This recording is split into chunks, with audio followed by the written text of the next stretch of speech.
Welcome to episode 280 of In Touch with iOS, the show that talks about iPhone, iPad, Apple Watch, Apple TV, related technologies. I'm your host, Dave Ginsburg, and I got my usual suspects here today. Ben Roethig, great to see you. How you doing? Glad you're here.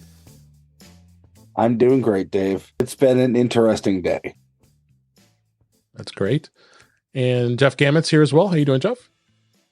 I'm doing well, and I can't wait to hear about all the interesting things because it's been a busy and interesting day for me. Yes, interesting in some things you've done today, as well as there's quite a bit of news to talk about, especially some breaking news that just happened today as we record this. But lots of news to look at. Beta, got a new version came out this week. We might even talk a little bit about something that they might be changing in iMessage. I'm going to tease that a little bit, as well as a couple other hot topics. But let's just dive right into the news. Last week, we really put our friend Chuck Joyner on the spot when we talked about OneDrive, because we know how much he loves Microsoft. So right during the show, as we recorded last week, talking about the fact that OneDrive was going to quiz you before letting you to quit OneDrive, Microsoft did a 360 and said, "Oh yeah, we were just testing this, and it unfortunately got released by mistake." And it's unfortunate that happened. But okay, Microsoft, sure, you just wanted to see what would happen. Once you put it out there that what people were going to say, and boy, did they say it, right, Ben? Oh yeah. Hey, good job on using the same email template that T-Mobile did, Microsoft. Yeah. That's right. It's like you're reading my mind, Ben. If anybody didn't recall from last week, Microsoft was supposedly changing OneDrive on a Mac or a Windows machine, for that matter, that when you would go to exit OneDrive, it would say, why are you exiting this? You shouldn't be exiting this. And then it would have a whole reason why, I don't want to use it, or whatever the problem is. And yeah, they got quite a big backlash. And I'm sure, Jeff, you feel the same way. I do. It was ridiculous that they did this. And it's not surprising that they followed T-Mobile's lead and backtracked in the same way. Yeah. So, yeah. I don't think this was an accidental rollout, just like I don't think T-Mobile's forced price changes were an accidental rollout.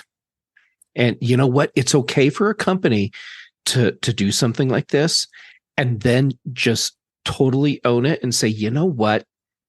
Sorry, that was a bad move. Sorry. And so we rolled it back. Our bad.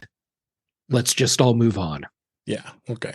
Well, yeah, we will move on, because I don't worth any more time talking about OneDrive after that nonsense. Let's go ahead and talk about PlayStation a little bit. Apple Music is now going to be, on a PlayStation, they're going to offer 6 months of free Apple Music for PlayStation 5 owners as a part of an effort to promote Apple Music. Boy, Apple does a great job of doing that on almost every platform you can conceivably think of. Apple is offering PlayStation 5 owners up to 6 months of free access to Apple Music streaming service. PlayStation 5 owners will need to sign into the PlayStation Network, download the Apple Music app, follow the on-screen instructions, and, yada, yada, yada. It is going to be only available on the PlayStation 5, so you can't get any of the older consoles, and then it's only new and qualifying returning subscribers could get the free access.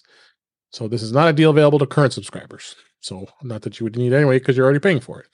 And the deal is only it'll offer a deal up until actually next year, which is great. And then after the 6 months expires, the subscription can be continued for $10.99 a month. What do you think, Jeff? Is this something Apple really is just trying to just get more interest in Apple Music, like they already need it, right? Yeah, but this is a smart move. This is Apple taking a play from the Netflix playbook, one of the good plays, which is if you want to have everyone on your platform, make sure your platform is available where those people are. Absolutely. So giving PlayStation owners an incentive to do it, smart move. Good move. Yep. What do you think, Ben? Yeah, I'm with Jeff here. I mean, they're giving PlayStation 5 owners something. Um, People who can afford a PS5 these days obviously have a little bit of money, so or at least they did till they bought their PlayStation. Exactly. So this is honestly Apple trying to do some conversion sales. Yeah, seems it. And then going on to another trend here, this actually was just announced today as we record this. Apple Music Classical is now coming to the iPad. Well, hallelujah, it took this long. Apple Music Classic was updated in the App Store today, and it extends the service's availability to beyond iPhone and Android. It brings it to the iPads for the first time. And they did release this back in March of 2023, so it's and the Google Play Store as well. So version 1.1 of Apple's app is going to include interface specifically designed for the larger iPad display. Navigation's sidebar and media play controls will be on the bottom of the screen. As we all know, in 2021, Apple announced that they had purchased the classical musical streaming service Primephonic, and they took like an absolute forever and a day to finally get this released. And I know, Jeff, you've not been happy the way they went about this whole thing, and it's not available on the Mac and all this stuff. At least this is a good direction now. We got it on the iPad, huh? Yeah, this is a positive move. However, if you can release it on the iPad, why not just release it on the Mac at the same time? Yeah. Because at that point, just let people install the iPad app and tell them it's the Mac app and call it good. Mm-hmm. Yeah, because of course, but you can't. It's a start. You can't. So, but is it available today on the iPad? I believe so. Yes. Mm-hmm. See, that shows you how much I've been out of the loop. There it is. I'm installing the crap out on my iPad right now.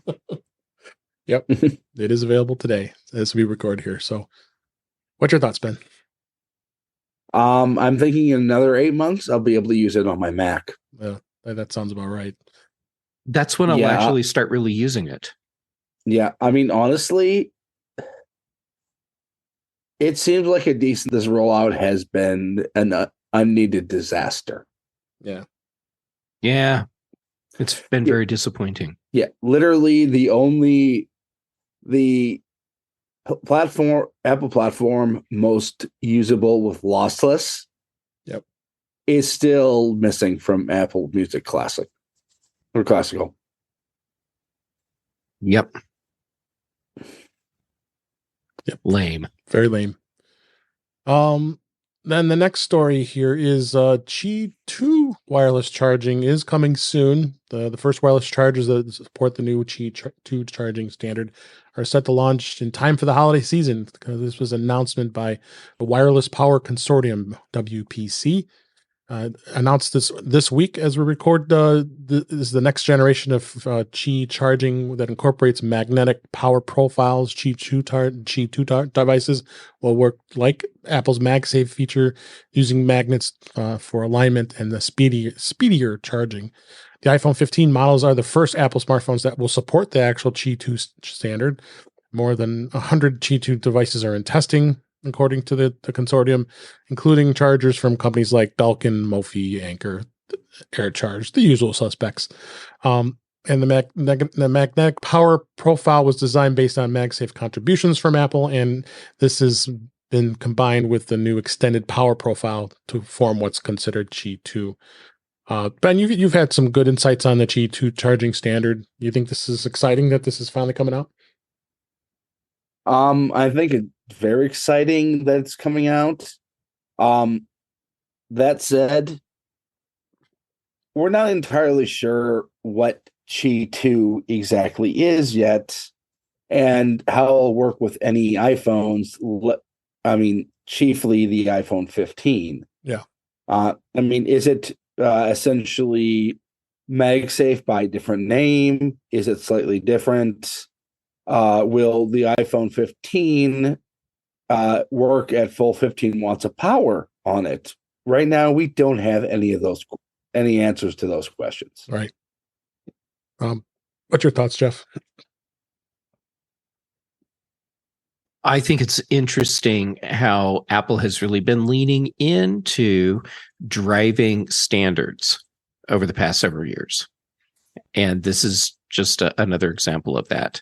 I'm with Ben. I want to know more about what the final standard is going to include. But it's kind of cool to see stuff getting ready to roll out. Oh yeah, for sure. So I'm glad to see this. So, next story here: Google will begin deleting millions of inactive Gmail and Drive accounts next month in December, as we record. The start of the great account purge is only a few weeks away here. This was the hot potato. Google had actually introduced a new policy for inactive accounts earlier this year in 2023 that enhanced the security of dormant, unused accounts that are slated for deletion. And then it will begin its enforcement on December 1st, 2023. Google hasn't issued initial warnings related to inactive accounts. Those untouched for at least 2 years in 3 weeks will be gone into that per their policy. And I don't think this is a bad thing at all. And they go through a lot of other details of what is going to happen. But Jeff, I think this was a long time coming. There is a lot of dormant Google accounts, and we're probably the ones that have done that too. We've created accounts and just wanted to test and do things and use them, and you forget about them, and they're still sitting and they're out there dormant, right, Jeff? Yep, and it's not just the Gmail accounts that are getting this. I found out when I got the email from Google that I have a Blogger account that I set up. Yeah, I think I have too. And it's part of this too. And my first thought was, well, that's clever timing for sending out a phishing email. So I went and actually checked, and it turns out, no, I set up a Blogger in 2005 to do some demo stuff for a user group. Oh, and right. Then never touched it again. Yep. So, yeah.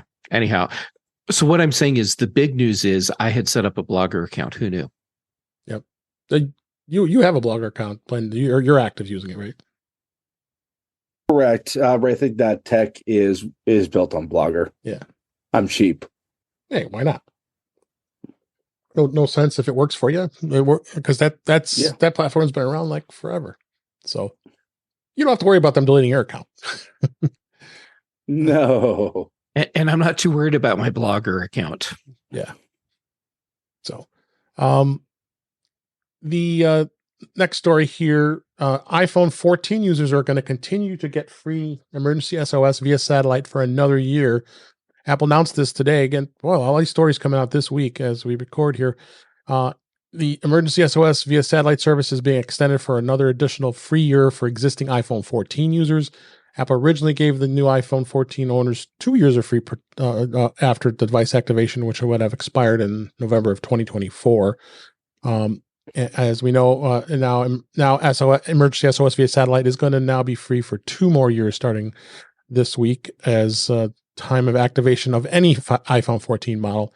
And Apple says the free trial will be extended for iPhone 14 users who have activated their device in any country that supports it. This is good to see.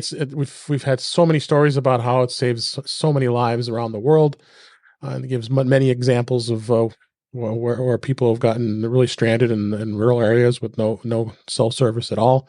It's really come in handy, so I think this is a smart thing. Of course, iPhone 15 users don't have to worry because that already came with it for 2 years. So, but who knows, right, Jeff? As far as what Apple's going to do in the next 2 years, are they going to start charging for it or not? I don't know. It'd be interesting to see if they do. Here's my hypothesis, my prediction. When we get close to the end of the iPhone 15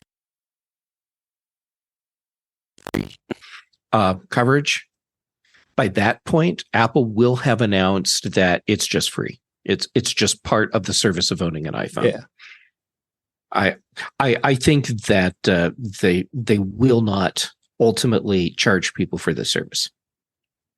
Yeah, I would tend to agree with that. What do you think, Ben? Actually, I was going to go in the opposite direction and say they're pretty much on the Apple TV Plus trajectory here. It's free long enough where you start to think of it as something that you can't be without. Then they charge. I can see that. Go ahead. Sorry. Maybe as part of Apple One, though. Yeah, maybe. I mean, okay, I could see that too.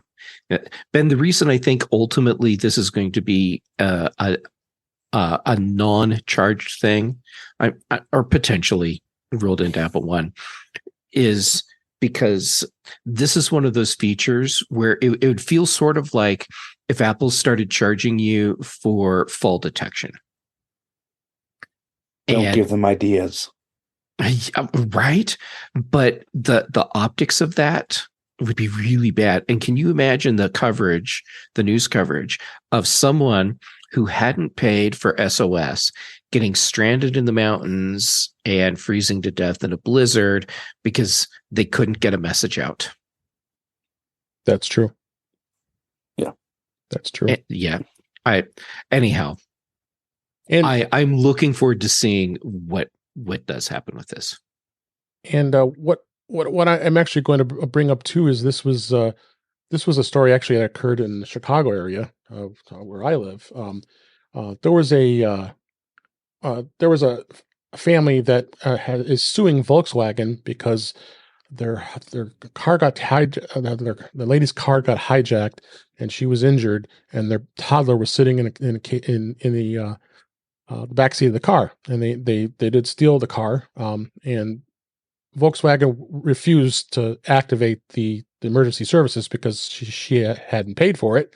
So what happened was, wow, what happened was the police asked them to activate it, and says it was $150 fee to activate the satellite service so they can track where the car is.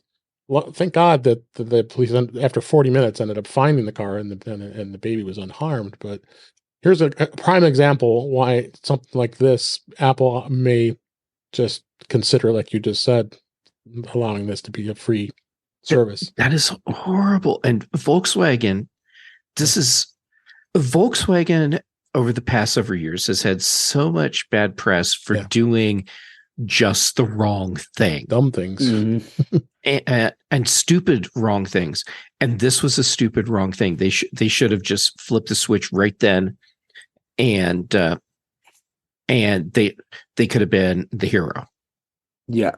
But instead, they made everybody remember Dieselgate. Exactly. Yep. Now, I could see Volkswagen's logic, which is crappy logic. Well, if people don't pay for this and they just ask the police to turn it on in a specific emergency, no one will ever pay for it. Okay, Volkswagen, that should tell you something. $150. Maybe you shouldn't charge for this. That's all they wanted, and they were insisting on it because, sorry, that's our policy. Your free trial expired. Meanwhile, the woman is sorry about your lost baby, and the woman was 24 weeks pregnant on top of it with her second child. Mm-hmm. So it's just as a prime example. I that reason I bring this up was because of emergency SOS, and this could be something Apple could seriously consider, that making just an included service. I mean, for the value of what an iPhone is. Mm-hmm. So, next story here is I talked about the Apple Pencil USB-C that promptly got returned. I already got my credit back because it's just a horrible pencil for what they want for it. But they didn't release a firmware update for it. That it came out this last week. There's no word, of course, what it fixes, what it updates, or what's included in the firmware, and they didn't provide any release notes on it. It's almost identical in design as the Apple Pencil 2, but it's a little shorter, and the hidden USB-C port for charging and pairing. And like I said, why it went back is because you can't charge it with the iPad. You have to plug it in with a cord. I guess, and I think about it, the first gen Apple Pencil was even worse, sticking your Lightning connector on the bottom of an iPad to charge it. So they kind of kept it along those lines. But there is some firmware up there, a firmware upgrade up there for it. So if anybody has this pencil, you'll be getting it soon. So I think not much else we could say about that other than okay. Yeah, too bad it can't update the poor build quality. Yeah, there's that too. That's surprisingly disappointing. Yeah, sure it is. Last story this week in the news here, TikTok has now launched support for adding songs to the Apple Music library. It's this week again. Busy week with things going on. They launched a new add to music app feature with support with Apple Music, Spotify, and Amazon Music. The feature allows users to directly save songs that they find on TikTok and to their preferred music streaming service library via an add song button located beside the track name and at the bottom of the TikTok video. The users can then use the add to music app feature from an artist's sound detail page. The first time the user presses the button, they'll be asked to choose what the preferred music was and the streaming service. So looks this another reason where, especially the fact that how insanely popular TikTok is. I don't know if you guys spend as much time on TikTok as many other people I know. But this is good because you've got millions and millions of eyeballs listening to music, and now this is curating music that you like right into your Apple Music library. What do you think, Jeff? Super smart. And any music service that didn't get on board with this would be stupid. So, of course, all the services that people are using in mainstream are on board. Yep. Mm-hmm. What do you think, Ben? Yeah, smart move. This is definitely this isn't aimed towards us. This is aimed towards Generation Z. Agreed. All right. Yeah. So that's most of the news for this week. We'll have plenty more to talk about here shortly, but let's jump right in to talk about the new beta. Beta 3 of iOS 17.2 and iPad OS 17.2 is released to developers, and the public beta is out as well. The biggest feature, as we've been talking about, is the Journal app. Have you guys spelled? So I don't think you have, Jeff, because you don't put it on an iPhone. But have you spent any more time with the Journal app, Ben? Nope. It doesn't seem to interest you much. There you go. Yeah, doesn't seem to interest you much, obviously. So I haven't heard a whole lot of people talk about it, which is fun. Is kind of interesting.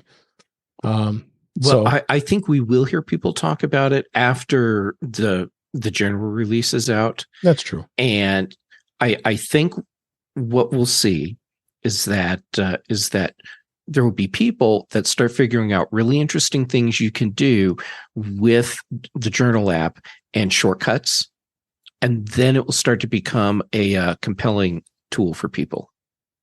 Yeah, that is true. It definitely is going to be interesting to see where it goes. Beyond that, I'm assuming it's been pretty solid for you, Ben. There's been really any major bugs. It's working okay for you. No, it's been really solid. Yeah. So I would venture to say it's probably going to get released sooner than later. With the Apple Watch, the Watch OS 10.2 is out for developers. Then that's for testing. It's been a week since the previous version. And again, there's not much change in that. Watch OS 10.2 does add support for iMessage contact key verification, a feature designed for those who face extraordinarily digital threats, such as journalists, human rights activists, and government officials. And users can ensure that there is no man-in-the-middle snooping on iMessage conversations. And there's a contact verification code so the iMessage users can verify that they're speaking to the correct individual during in-person meetings on FaceTime calls. So interesting stuff that they're adding to the Apple Watch. And then tvOS also got an update. As always, nothing really exciting going on with that. That I found. It does. When is the new interface rolling out for tvOS? Yeah, good question. I lost track of that. Yeah. No, the one where it has the whole sidebar thing? Yeah, that's 10.2. Oh, it is. So it's in beta now. In 17.2. Oh, okay. So so it's the beta still. Okay. You're right. I think I'm running beta on one of my Apple TVs, and I seem to remember that is there. It is so much nicer. Yeah, the sidebar. Yeah, it says it here in the article here. So okay. It's hard to keep track of all these. Oh, I know. Especially when we know Apple TV doesn't get a lot of love most of the time during beta. Right. Usually. one thing we did talk about last week, it was the fact that spatial the spatial audio, the spatial videos for the iPhone 15 Pro that were going to be used for VR headsets. Apple did add this feature to allow iPhone 15 Pro and Pro Max users to record spatial video that is designed for the upcoming Apple Vision Pro headset. As Vision Pro is not available yet, there's no way to watch those videos in its 3D form on an Apple device. The spatial video content can, however, be watched on the Meta Quest 3 and other 3D devices thanks to a workaround that a YouTuber found earlier this week. And we got a link in the show notes with this and how to manipulate the video to get it to run on a Meta VR headset. And of course, the iPhone 15 Pro has to be running iOS 15.17.2. That's required to be able to even record those videos. Interesting that somehow this workaround was found. I have this feeling that door is going to close pretty quick once Apple's already found out of it. Obviously, I don't think they want that being used on their competing device. Do you think? No. Especially when a YouTuber finds it. So nothing. I haven't seen anything yet, but this was just posted yesterday as we record this. So it's going to be interesting to see where that goes. Got a long way to go yet with the Vision Pro. We're not sure. They said early 2024, so it's going to definitely be interesting. So, all right, let's move to the biggest topic of today. This actually was announced today as we record this. Hell has frozen over. Apple has announced. Yes, the Cubs have won the series. Yeah, well, they did win. Yeah, that happened now 7 years ago. But Apple has announced that RCS support is coming to the iPhone next year. In a hugely surprising move, Apple has announced that today, as we record this, that it adopted the RCS Rich Communication Services message standard. The feature will be launched via a software update, quote unquote, later this year, and brings a wide range of iMessage style features to messaging between the iPhone and the Android users. Apple's decision comes amid pressure from regulators and competitors like Google and Samsung, if at all, who also comes as RCS has continued to develop to become a more mature platform than it once was. It's going to give us, this was an actual statement that was given to, this is 9 to 5 Mac. Apple spokesperson said that the company believes RCS will offer better interoperability for cross-platform messages. And I'm quoting the Apple rep here. It says later next year, we will be adding support for RCS Universal Profile. The standard is currently published by the GSM Association. We believe RCS Universal Profile will offer a better interoperability experience when compared to SMS or MMS, and this will work alongside iMessage, which will continue to be the best and most secure messaging experience for Apple users. This is big. This is just an absolute interesting thing because you go back to 2022 when Tim Cook was asked at that time about RCS, because everybody's been asking, "Come on, Tim, when is Apple going to adopt this?" And then Cook said at the time that Apple hadn't heard from many users asking us to put a lot of energy into bringing RCS support to the iPhone. Mm. Buy your mom an iPhone, Cook says, when they asked about the lackluster SMS support experience. I remember that. I was just actually cracking up when that happened. So, Jeff, I want to hear your first thoughts and comments on this. It's about time. I'm shocked. Again, it sounds like it's probably not going to be till mid to late 2024 anyway, but at least iOS 18. Yeah, I bet that's what it'll be. Yeah. And yes, this is a better option compared to SMS, MMS. Right. And what Apple's telling everyone is them taking control of the narrative. I firmly believe Apple is announcing RCS adoption now, so that they are ahead of regulators and they get to control how this happens and hopefully avoid having to deal with regulators saying how they have to implement this. So adding it in as a side thing for the people that are going to use it, say with Android users, great. But iMessage is still going to be the default. And they are right. iMessage is ultimately more secure than RCS. But at least come next year, you'll have the opportunity to have more secure messaging with Android users than you currently have if you're working inside the Messages app.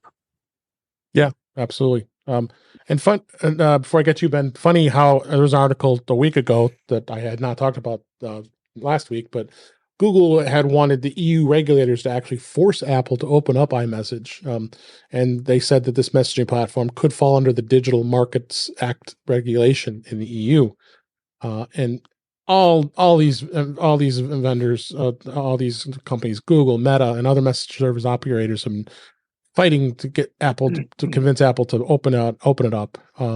So maybe it's so weird to me. Yeah, maybe because Apple was outside the US, people aren't using iMessage, right? Because Android's a dominant device. Yeah. I'm sorry to jump over you there. No, I'm done. I'll stop ranting. No, this is big. So go ahead, Ben. I'm going to bring you in on this. What was your initial thoughts on this? There are two very important words there: universal and profile. Yep. The version of RCS Apple will be using is essentially the carrier version. Android uses a customized version with Google's own end-to-end encryption and a couple other things. Mm-hmm. Well, Apple won't be using that. Essentially, this will be as a replacement to SMS or SMS and MMS. So if you're going to think it's going to be 100% compatible with the Google version, it's not. Yeah, I can't imagine them doing it any other way. It just really is. It's big news, and I think we've always had people who don't care about it as much as your normal user. We always have the green bubble and the blue bubble. That was always the thing. Everybody says, "Oh, I can't communicate with my Android friends and family." You always mess up our string of messages. Now there isn't going to be that issue. Hopefully, once this comes out. Ben, you bringing up the fact that Apple is going with the GSM standard version as opposed to the Google version. I'd forgotten about that. It totally makes sense though, because, it makes sense. And not because Apple is trying to snub Google in this instance, but they don't want to be beholden to Google for features. And so of course they're going to go with just the straight standard and not have to wait for Google to grace them with access to their custom features. Absolutely. So it's definitely going to be interesting to see where this goes. This was a good topic to talk about today because it's exciting. It's going to be something that's really going to change things for the longest it's been with messaging between these platforms. So, all right, we can go ahead and move on. And other thing I want to talk about here is this was an interesting observation as well as charts here about the new devices. The iPhone 15 models are now equipped with Qualcomm's X70 modem chip that had promises of faster 5G speeds over the X65 and prior generation Apple or iPhone 14 models. And testing was done by Okla, and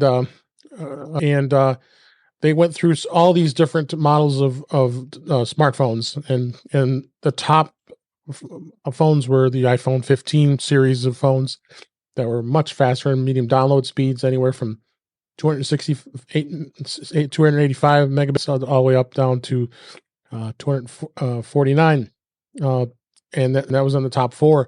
And then you started looking at some of the other phones where you got the Samsung Z Flip, and then you had the 14 Pro. Yeah, the speeds start to drop a little bit, but you could see what a dramatic increase in speeds with the 15 versus the older 14s, and even the 14 and the 14 Plus. The download speeds are much dramatically slower than a 15 here.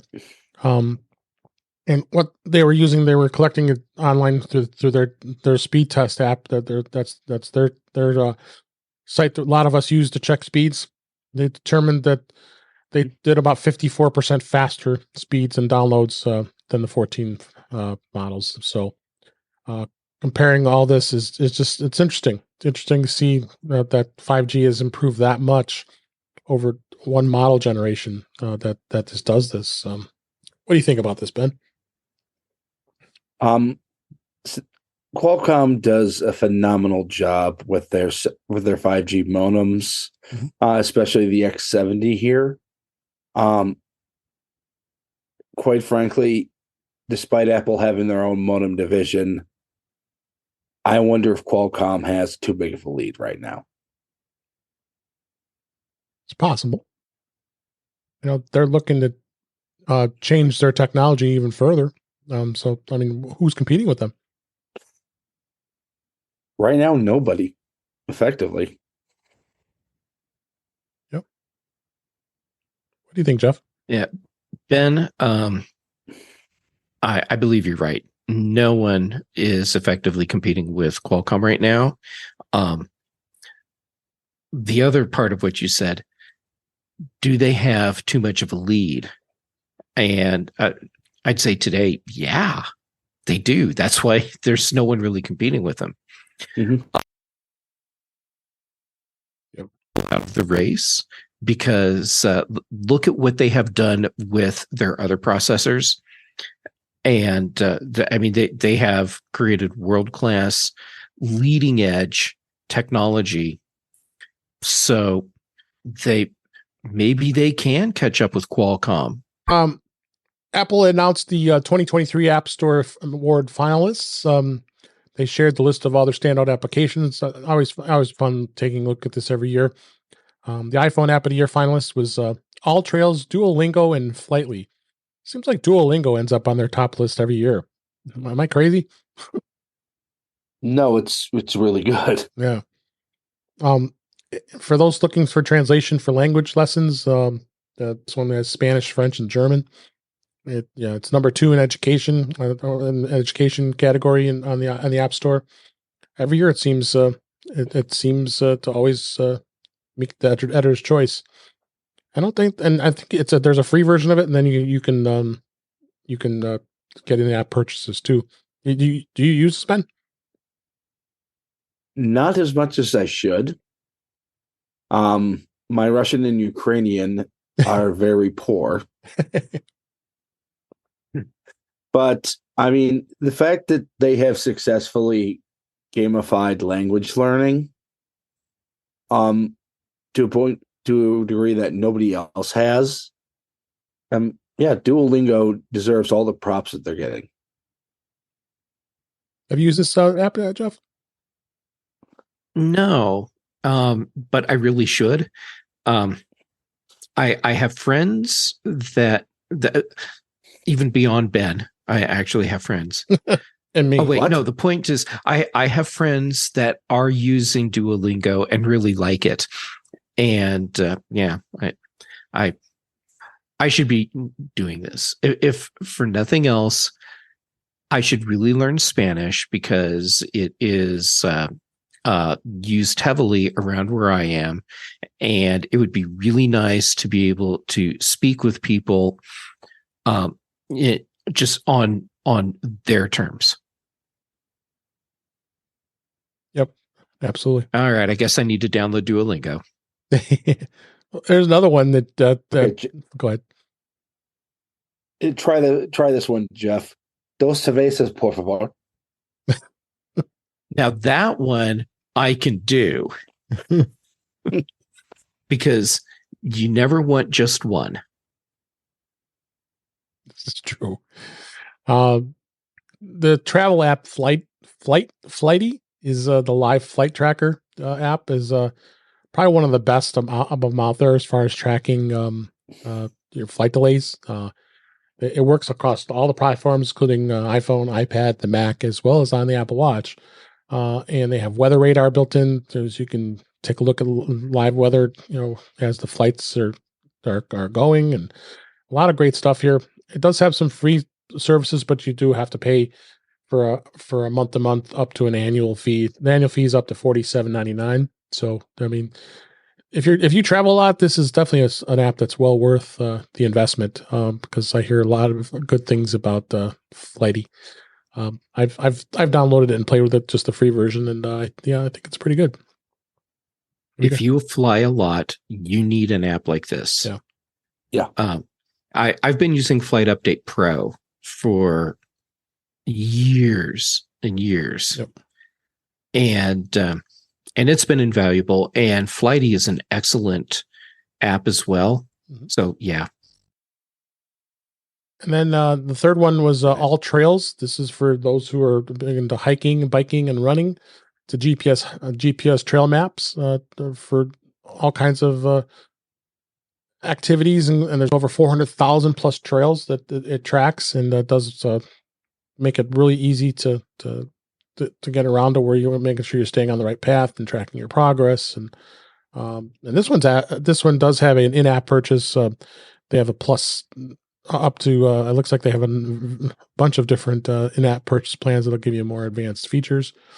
But 4.9 out of 5 for many people have rated it, and there's over 838,000 different ratings for this app. So to have it that good, it obviously must be really good.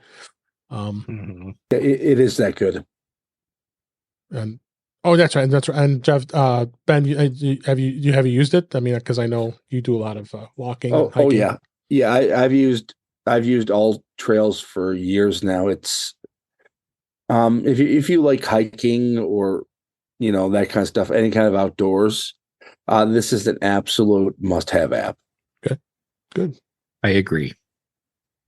Speaking of must-have apps here, the iPad app of the year, the first one is DaVinci Resolve. That is an amazing photo editing and video editing editing tool. Excuse me, and it's very popular and it's free, which is great. You definitely don't have to pay for that. They do have a studio version, but most people shouldn't have to pay for it. I mean, it's available on the Mac as well as on the iPad. They just added it to the iPad, I believe it was this year, so it's pretty new. That's from Blackmagic Design. Yeah, and quite frankly, my advice: use the free one. Yep, it's incredibly robust. If you find yourself needing extra features, well, adding the paid version is probably just the cost of business. Right. Oh, now, Jeff, I know you use. But I think. Go ahead. Sorry. But I think you're probably gonna be fine with the free version. Yeah, I don't see that too many people have been paying for the paid version on DaVinci. I mean, Jeff, I know you use LumaFusion, so have you compared these two to see if any compelling reason you would use it? It's really good. That's a compelling reason to use it. Yeah. I'm already completely invested in LumaFusion, and I've gone through my learning curve, and there's no reason for me to switch. However, if I were choosing today, I would probably end up with DaVinci Resolve. Yeah. The price point's very compelling too, but you get so much in the free version. Yeah, for sure. Yeah. Plus, it's pretty much pan-platform at this point. Mm-hmm. That's true. The other app here, I have this feeling you might have tried this before, Jeff, is Concepts. It's a sketch, note, and drawing app. I forgot about Concepts. Yeah, it looks like a really cool app here that gives you all kinds of plans to create concepts and vector-based sketchbook. You can take your ideas from concept to reality. Very highly rated. It's free with in-app purchases as well. Sounds like you haven't used it in quite a while. If you tried it once, right, Jeff? I did, and it's really cool. And I'm not using it because it's not the right app for me. Right. Which is not to say there's anything wrong with this at all. It's just for the types of drawings that I'm doing. Concepts isn't the tool that I need, but it's a really good app. Absolutely. What about you, Ben? Have you tried this? I have not. I have absolutely zero artistic ability. Yeah, I'm right up there with you. Well, Ben, this is an app that might help you some, because you can take elements and put them together, but if you're not into drawing or designing things that look drawn, mm-hmm. then you probably wouldn't get any value out of it. Yeah. I screw up on stick figures. I'm saying this genuinely and with all honesty. I am looking forward to seeing what you draw at some point. And I swear there's no dig in that at all. And when I see your art, I'm not going to be making fun of you. I am genuinely looking forward to seeing your art. There you go. There you go. So let's talk a little about experience going into the Apple Store. Jeff, you texted this to me, and I thought this would be a great topic to talk about because we're always asked where's the best place to buy an Apple product, and especially the iPhone. And you can go to your carrier, whether it be AT&T or Mobile or Verizon or any whatever your other carriers that you actually go to the stores, or you could use a vendor like Mint Mobile, where you don't have to go to a store and just get it set up and just get your phone. But Jeff, you said you had an experience where you went to a carrier's store, and then it was not a good experience, and then you ended up at the Apple Store, and then your family member was very happy with their result at the Apple Store, right? Yeah. Yes. And this story is so fresh that I am home from it only a couple hours ago. Yeah. All right. So what happened was my mom was ready to upgrade from her iPhone 7 to a new iPhone. And my parents, they're on T-Mobile. So they wanted to go to the T-Mobile store. They wanted me to go with them because they wanted me there for more and technical support. And of course, I'm going with my parents to the Apple store or whatever store if they ask me for help, of course. So we get in the store, and it started off fine. We picked out the phone Mom wanted, and then that's when it all started to fall apart. Because then it was, all right, so here's what the phone will cost, and there's the $35 fee for taking you from the phone you're on to the phone you're going to have, even though it's the same phone number and same account, and all these things just kept adding up, and then finally, we're at the point where my parents are ready to throw down their credit card, and I don't even remember the question my dad asked, and I wish I could, because he asked the question and the guy didn't give him a satisfactory answer.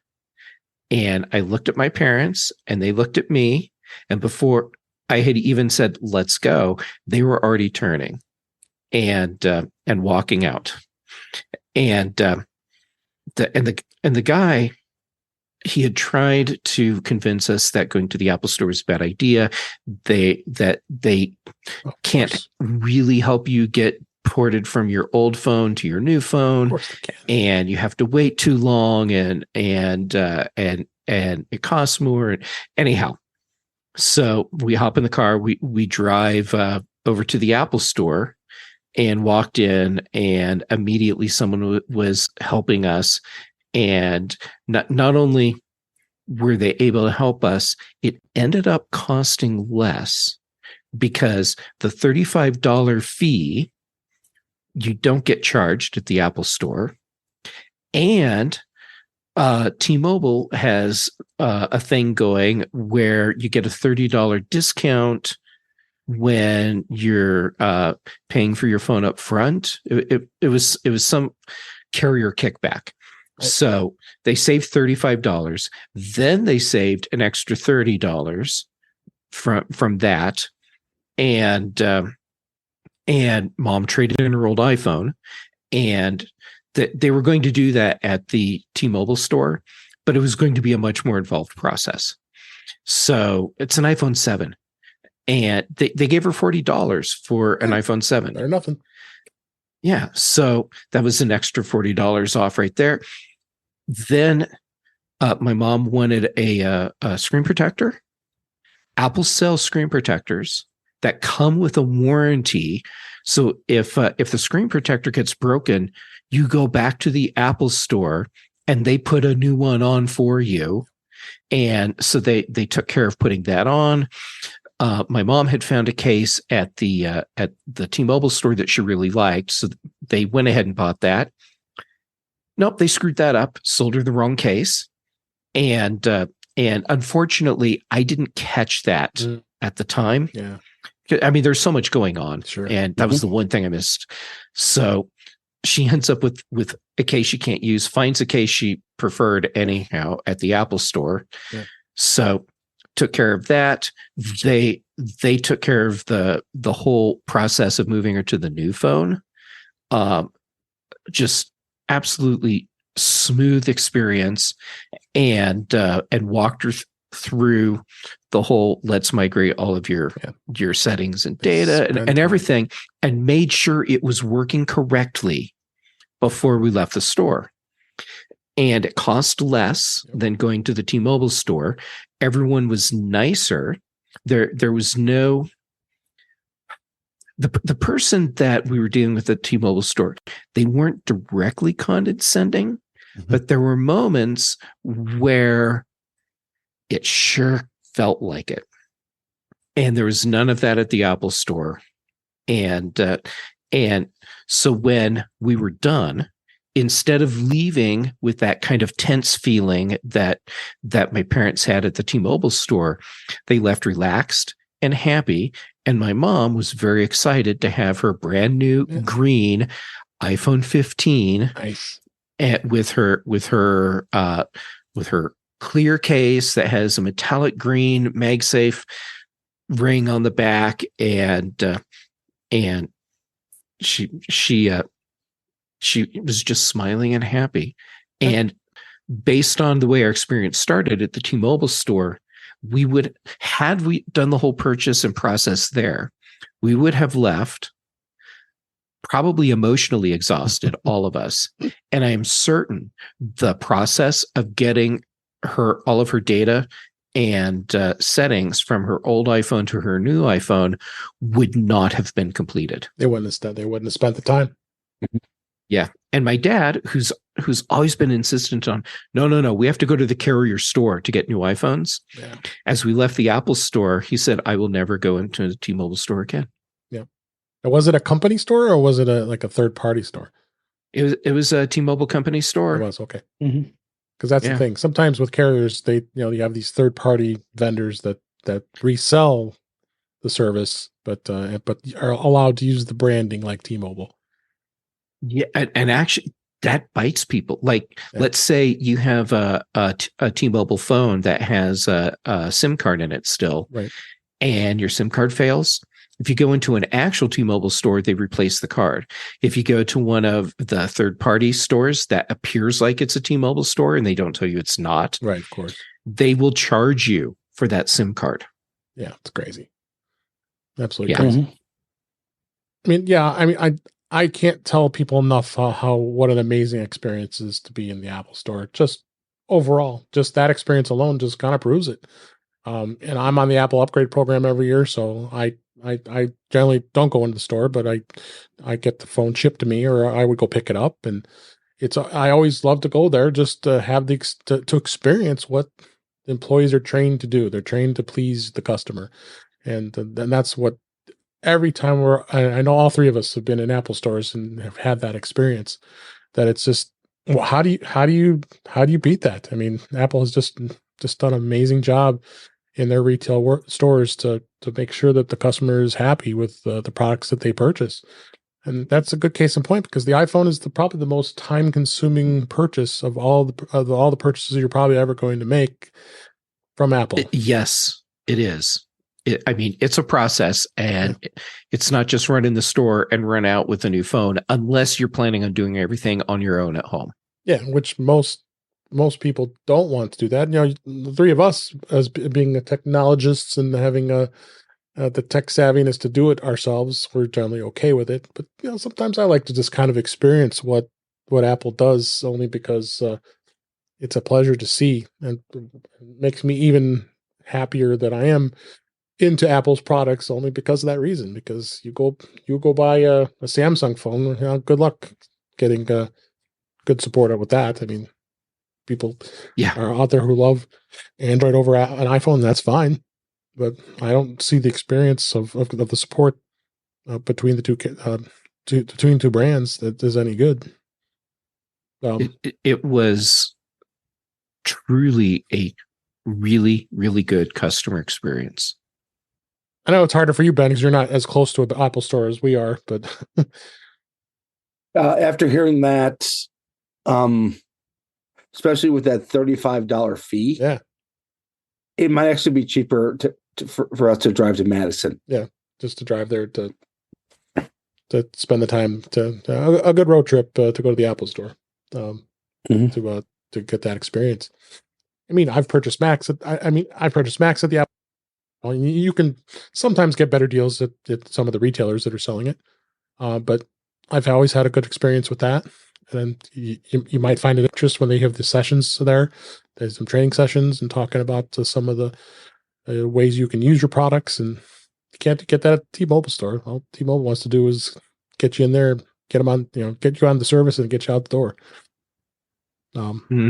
So it's good to hear that. And you told me that, and I said, yeah, we got to talk about this again, because it's so important to get that good experience, I must say. It was a very good experience for my parents. One last thing I wanted to talk about here. I thought this was interesting. Mac Rumors did this article talking about what's left that's still sold with a Lightning port, and I find it always. I think we all pretty much know off the top of our heads what products are still using the Lightning port. Apple still sells the older iPhones, so you have the SE and you have the iPhone 13 series and the 14 Plus, and then that's still available. So you have those still being used with Lightning. The 9th generation of the iPad, that's still with Lightning. The AirPods Max, which are really raw and getting old, but they came out a number of years ago now, use Lightning port to charge. And of course, we talked about the Apple Pencil, the 1st gen. I don't think as many people are using that. Then you got the Magic Keyboard with Touch ID that still has that. And then our most favorite one is the Magic Mouse. God, still to this day, I don't understand why Apple thinks that that's a good concept by having the plug at the bottom of the mouse, and when it needs to be charged, you can't use it. What it tells me is that Apple engineers are replicants, and they failed the VoIP conf test. Yeah. Mm-hmm. And then you got the Magic Trackpad, which I use, and then there's a number of cables and adapters that are still out there that they're still selling that you can use to connect, like HDMI connectors and USB-C connectors and all that stuff. But AirPods 3. Yeah. So you got so the numbers are starting to dwindle. I mean, you got as years go by here, I think that Lightning port will finally start to disappear, because a lot of people were disappointed when the Apple announcements came out and they still hadn't changed the peripherals with the keyboard and the mouse and the trackpad. It's still, you got to use a gosh darn Lightning port, right? Yeah. New iMacs with keyboard and mouse that charge through Lightning. Yeah.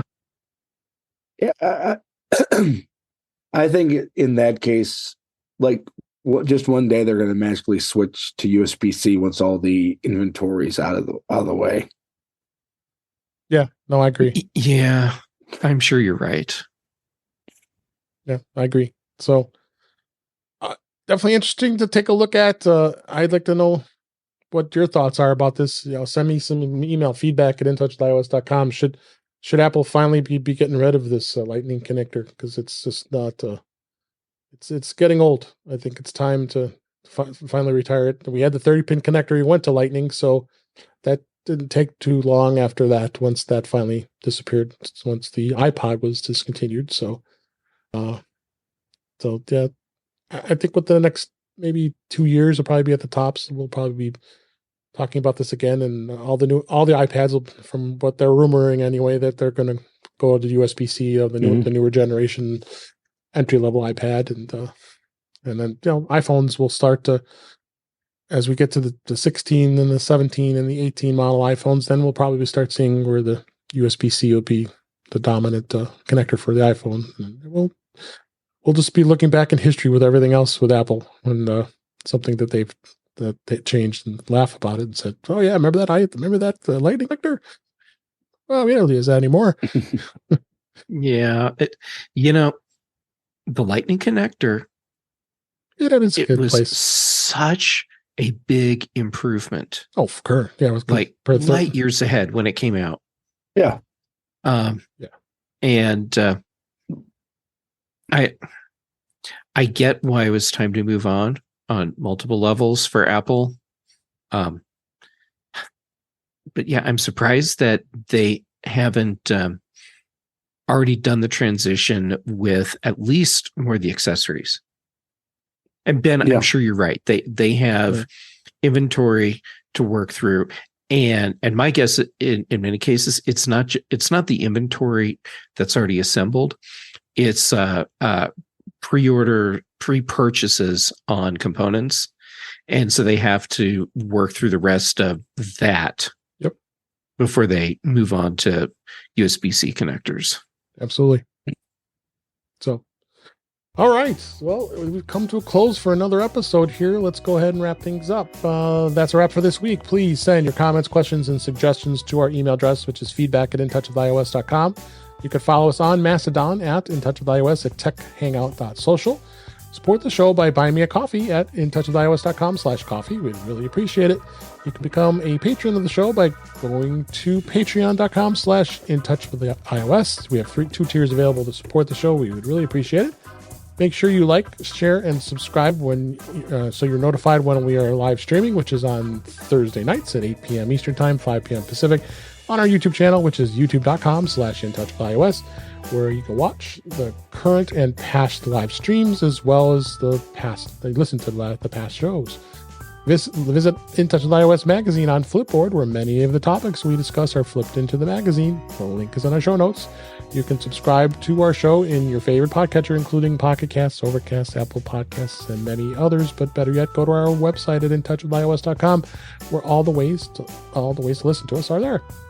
I am Dave Ginsburg, and you can find me on Mastodon at DaveG65. And Jeff Gamet, thank you as always for being here. Where can people find you? Well, thank you as always for letting me join you. You can find me on social medias as Jay Gamet, and I am most active on Mastodon, Instagram, and working on Threads. For shows, most Tuesdays, Chuck Joyner lets me join in on Mac Voices Live. Then here we are on Thursdays, Dave. So thank you for letting me join in on In Touch with iOS. Then for the British Tech Network on Thursdays, The Big Show. Then on Fridays, The Mac Show. And Brian Chaffin and I record The Context Machine too. Excellent. Thank you. And Ben Roethig, where can people find you? Thanks for being here. Well, you can find me at Ben Roethig on the social medias. Roethig.tech for my website. I have a brand new article out there about the new ARM chips coming next year to PCs. And for where you can find me on shows, just take the context machine out of what Jeff just said. He is bitter. That's fair. Yeah. Ben, it's a treat that I get to spend so much time with you every week. Same here. Same here. All right. And thank you for listening. We hope you enjoyed the show and watching. And until next time, we'll talk again soon.